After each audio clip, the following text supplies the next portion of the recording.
తెలుగు రాష్ట్రాల్లో ఓట్ల కోసం స్వగ్రామాలకు వెళ్లిన ఓటర్లు తిరిగి హైదరాబాద్ బాట పట్టారు.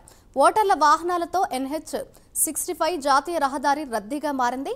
వందలాది వాహనాలు బారులుతీరాయి. యాదాద్రి భువనగిరి జిల్లా చౌటుప్పల్ మండలం పంతంగి టోల్గేట్ వద్ద భారీ సంఖ్యలో వాహనాలు రావడంతో ట్రాఫిక్ జామ్ ఏర్పడింది.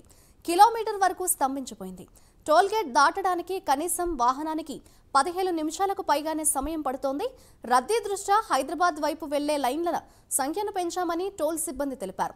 16 గేట్లలో 10 గేట్ల ద్వారా హైదరాబాద్ వైపు వాహనాలను పంపిస్తున్నామని సిబ్బంది తెలిపారు.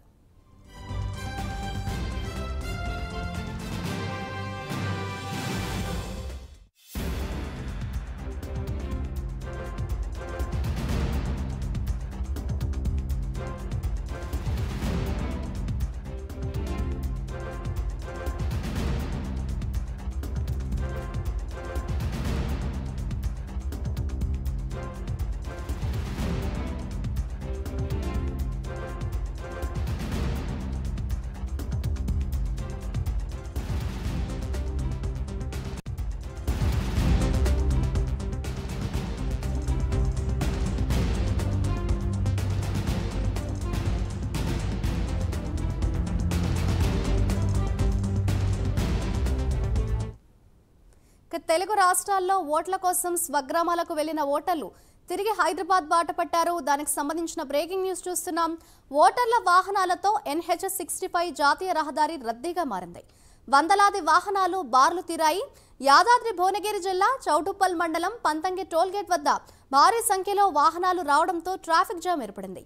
కిలోమీటర్ వరకు స్తంభించిపోయింది. టోల్గేట్ దాటడానికి కనీసం ఒక వాహనానికి 15 నిమిషాలకు పైగానే సమయం పడుతోంది. రద్దీ దృష్ట్యా హైదరాబాద్ వైపు వెళ్లే లైన్ల సంఖ్యను పెంచామని టోల్ సిబ్బంది తెలిపారు. 16 గేట్లలో 10 గేట్ల ద్వారా హైదరాబాద్ వైపు వాహనాలను పంపిస్తున్నామని సిబ్బంది తెలిపారు.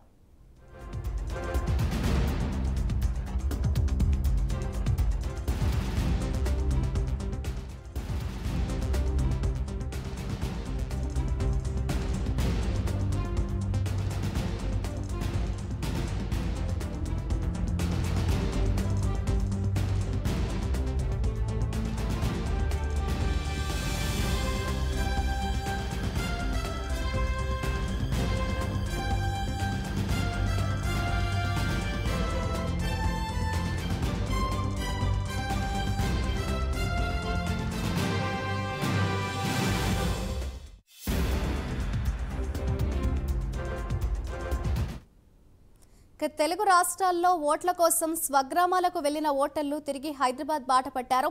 ఇదే అంశంపై మరింత సమాచారాన్ని మా ప్రతినిధి శంకర్ అందిస్తారు. శంకర్, చెప్పండి, ప్రస్తుతం ఓటర్లు అయితే హైదరాబాద్ బాట పట్టినట్లుగా తెలుస్తోంది. టోల్ గేట్ల వద్ద సిచ్యువేషన్ ఏ విధంగా ఉంది అంటారు? రైట్ మాధురి, వరుస 3 రోజుల సెలవు లోక్సభ మరియు పార్లమెంట్ స్థానాలకైతే ఎలక్షన్స్ అయితే జరిగాయి. ఈ ఎలక్షన్స్ కి ఆంధ్ర ప్రాంతానికి వెళ్ళిన ఓటర్స్ మళ్ళీ తిరిగి హైదరాబాద్ ప్రయాణం పట్టారని చెప్పుకోవచ్చు. అయితే నిన్న ఓటు వేసి వాళ్ళ ఓటు హక్కును వినియోగించుకొని నిన్న మధ్యాహ్నం స్టార్ట్ అయిన ఈ ట్రాఫిక్ ఏదైతే ఉందో చిల్లకల్లు పంతంగి కొర్లపాటు టోల్ ప్లాజా అయితే హెవీ ట్రాఫిక్ అయితే స్టార్ట్ అయిందని చెప్పుకోవచ్చు. నిన్న మధ్యాహ్నం స్టార్ట్ అయిన ట్రాఫిక్ స్టిల్ ఇప్పటికీ కంటిన్యూ అవుతుందని చెప్పుకోవచ్చు.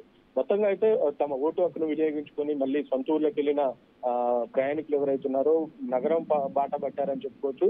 ముఖ్యంగా చిల్లకల్లు తప్పితే పంతంగి కొర్లపాటు టోల్ ప్లాజాలో అయితే హెవీ వెహికల్స్ ఆగాయని చెప్పుకోవచ్చు. మాడుగులపల్లి టోల్ ప్లాజా ఏదైతుందో అద్దంకి హైవేలో మాడుగులపల్లి టోల్ ప్లాజా, వరంగల్ హైవేలో బీబీ నగర్ టోల్ ప్లాజా, ఈ 4 టోల్ ప్లాజాల వద్ద అయితే వాహనాల రద్దీ విపరీతంగా పెరిగిందని చెప్పుకోవచ్చు. అందుకు తగ్గట్టుగానే టోల్ ప్లాజా సిబ్బంది అన్ని ఏర్పాట్లు చేశారు. అదనపు సిబ్బందితో పాటు ఎక్స్ట్రా బూతుల్ని కూడా ఏర్పాటు చేసి వెహికల్ ఎక్కడా కూడా ఆగకుండా ఎప్పటికప్పుడు మళ్లించే ప్రయత్నం చేశారు. టోల్ ప్లాజా సిబ్బంది ఎక్కడ ఎలాంటి అవాంఛనీయ సంఘటనలు జరగకుండా పోలీస్ సిబ్బందితో పాటు టోల్ ప్లాజా సిబ్బందిని కూడా అదనపు సిబ్బందిని మళ్లించి వాహనదారులు ఎలాంటి ఇబ్బంది కలగకుండా ఎప్పటికప్పుడు వెళ్ళిపోయే మళ్లించే ప్రయత్నం అయితే చేశారు. ఫాస్టాగ్ స్కానర్ తో పాటు అదనపు స్కానర్స్ ను కూడా వినియోగించారు. ఫాస్ట్ స్టిక్స్ ను కూడా వినియోగించి వాహనాలు తొందరగా వెళ్లిపోయేటట్టు అయితే టోల్ ప్లాజా సిబ్బంది అయితే ప్లాన్ చేశారని చెప్పొచ్చు. మొత్తంగా 3 రోజుల సెలవులు ఏదైతుందో 3 రోజుల సెలవుకు ఆంధ్ర ప్రాంతానికి వెళ్ళిన ఆంధ్ర వాసులు కావచ్చు, తెలంగాణలో పార్లమెంట్ స్థానానికి తన ఓటు హక్కును వినియోగించుకోనున్న తెలంగాణ ప్రాంత ప్రజలు కావచ్చు మళ్ళీ తిరిగి హైదరాబాద్ ప్రయాణం బాట పట్టారని చెప్పుకోవచ్చు. మొత్తంగా వాళ్ళ ఓటు హక్కును వినియోగించుకొని హైదరాబాద్ అయితే తిరిగి ప్రయాణికులు వెళ్తున్నారని చెప్పుకోవచ్చు. ఇప్పటికీ ట్రాఫిక్ అయితే హెవీగా ఉంది. ఈ రోజు సాయంత్రం రేపు మార్నింగ్ వరకు కూడా ఇదే ట్రాఫిక్ కంటిన్యూ అవుతుందని చెప్పుకోవచ్చు. మాధురి. Thank you Shankar.